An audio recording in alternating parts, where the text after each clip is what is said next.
सांझ की सुनहरी धूप सड़कों पर सुनहरी चादर की तरह बिछी हुई थी।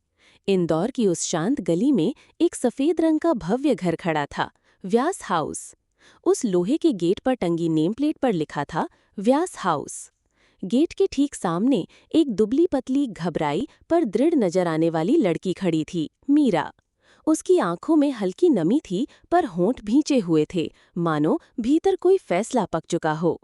सफेद रंग की उस कोठी के बाहर एक पुरानी स्कूटी खड़ी थी, बगल में एक छोटा सा बगीचा जिसमें गेंदे के फूल खिले थे। मीरा ने एक लंबी सांस ली और गेट की ओर बढ़ी। इसी शहर के दूसरे कोने पर शिवाजी नगर की सड़कों पर दिन की चहल पहल जारी थी। छोटे दुकानों की कतारें, चलते लोग, पुरानी इमारतें और बीच बीच में गूंजती हॉर्न की आवाजें। एक स्कूटी हवा की रफ्तार से गुजरती है। उस पर बैठी थी निधि। चेहरा मास्क से ढका, आंखों में आत्मविश्वास। नीले डेनिम और ग्रे हुडी में वो किसी आम लड़की जैसी ही लगती थी, पर उसकी चाल में एक अलग ही बेफिक्री थी। स्कूटी मोड़ते हुए वो कॉलेज की दिशा में निकल पड़ी। कॉलेज का कैंपस गुलजार था। हर ओर छात्र छात्राएं अपने ग्रुप में मसरूफ थे। हरे भरे पेड़ों की छांव में खुले आसमान के नीचे मीरा और निधि की पहली मुलाकात हुई। निधि ने स्कूटी एक किनारे खड़ी की और मीरा की ओर मुस्कुराते हुए बढ़ी। तू ही मीरा है ना? मीरा ने धीमे से सिर हिलाया। अंदर चल, ये कॉलेज तो तुझसे भी ज्यादा अजनबी लगेगा शुरुआत में। दोनों ने साथ साथ कदम बढ़ाए। एक नई दोस्ती की शुरुआत हो चुकी थी। व्यास परिवार का स्वागत। व्यास हाउस का दरवाजा धीरे से खुला। भीतर की रोशनी बाहर से कहीं ज्यादा गर्म और अपनाने वाली थी, लेकिन मीरा के दिल की धड़कन तेज थी। दीवारों पर तस्वीरें टंगी थीं, शायद परिवार की पीढ़ियां। अंदर एक बूढ़ा दंपत्ति बैठा था, पास में एक युवक और कुछ बच्चे जो उत्सुक निगाहों से मीरा को देख रहे थे। मीरा ने धीरे से पांव भीतर रखा। उसकी आंखें चारों ओर घूमी। घर सुंदर था, पर ये उसका घर नहीं था अब तक। संदेह की छाया। कोने से एक स्त्री उसे देख रही थी, राधा। पारंपरिक साड़ी में लिपटी उसकी आंखों में संदेह की लहर थी।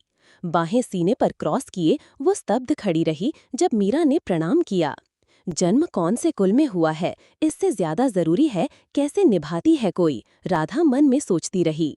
अर्जुन का संसार। ऊपर वाले कमरे में अर्जुन व्यास अपने बिस्तर पर बैठा किताबों से घिरा था। मेज पर फोन, लैपटॉप, कुछ अधूरी नोटबुकें और खिड़की से आती धूप जो उसकी आंखों पर पड़ रही थी। उसकी आंखें कहीं और थीं, शायद बीते कल में या आने वाले कल की उलझनों में। दो दिल एक बात। मीरा के कमरे की खिड़की से सुबह की नर्म धूप झांक रही थी। हल्के गुलाबी पर्दे धीमे धीमे हवा में लहरा रहे थे। कमरे की दीवारें कुछ कहती थीं, सजीव, सजी सजाई, एक नई शुरुआत का संकेत। बिस्तर पर गुलाबी फूलों की चादर फैली थी, जिस पर एक प्यारा सा टेडी बिठा था। कोने में लकड़ी की अलमारी और खिड़की के पास रखा स्टडी टेबल किताबों से भरा, जिस पर एक छोटा सा नाइट लैंप अब भी जल रहा था। मीरा बालकनी में खड़ी थी, बाल गीले थे और उसके कंधे पर सफेद तौलिया रखा था। वो बाल सुखा रही थी और उसके चेहरे पर एक शांति थी। पहली बार उस घर में सुकून जैसा कुछ महसूस हुआ। तो ये है तेरा अड्डा, निधि ने मुस्कुराते हुए कहा और हाथ में 2 कप कॉफी लिए कमरे में दाखिल हुई। मीरा ने उसकी ओर देखा और मुस्कुराई। लगता है तो बिन बोले मेरी आदतें समझने लगी है, मीरा ने हौले से कहा। सिर्फ आदतें नहीं, तेरे मन का मौसम भी पढ़ना आ गया है, निधि ने कप पकड़ाते हुए कहा। दोनों बिस्तर पर बैठ गईं। कॉफी की खुशबू, गुलाबी पर्दों से छनती धूप और 2 सच्ची सहेलियां एक पल के लिए सारी उलझनें जैसे बाहर ही रह गईं। दिल से दिल तक। कॉफी खत्म हो चुकी थी, पर बातों की चुस्कियां चल रही थीं। मीरा की आंखें थोड़ी नम थीं। कभी कभी लगता है मैं यहाँ फिट नहीं बैठती, ये घर, ये लोग, अर्जुन। वो रुक गई। निधि ने उसका हाथ थाम लिया। हर रिश्ते में वक्त लगता है मीरा, पर तू जैसी है वैसी ही सबसे खूबसूरत है। तू अपनी जगह खुद बना लेगी। मीरा चुप रही, लेकिन उसकी आंखों में कुछ बदला गया, भरोसा। एक रहस्यमयी दरवाजा। कॉलेज हॉस्टल के गलियारे में एक दरवाजा था। उस पर एक नाम की प्लेट टंगी थी, अक्षत व्यास, अ कॉम्प्लिकेटेड बॉय। हाथ से बनी सी लगी प्लेट थोड़ी तिरछी लटक रही थी। दरवाजा थोड़ा खुला था, भीतर से हल्की रोशनी झांक रही थी। कमरे में किताबें इधर उधर बिखरी थीं, दीवार पर पोस्टर और खिड़की के पास बैठा एक लड़का गहरी सोच में डूबा।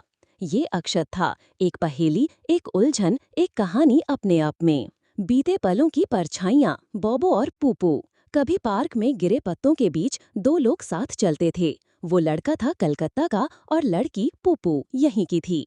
हाथों में हाथ, आंखों में मुस्कान और चारों ओर बस पतझड़ की सजीव कविता। वो पल अब सिर्फ याद बन चुके हैं, पर कहीं न कहीं उस कहानी की गूंज आज भी जिंदा थी। निधि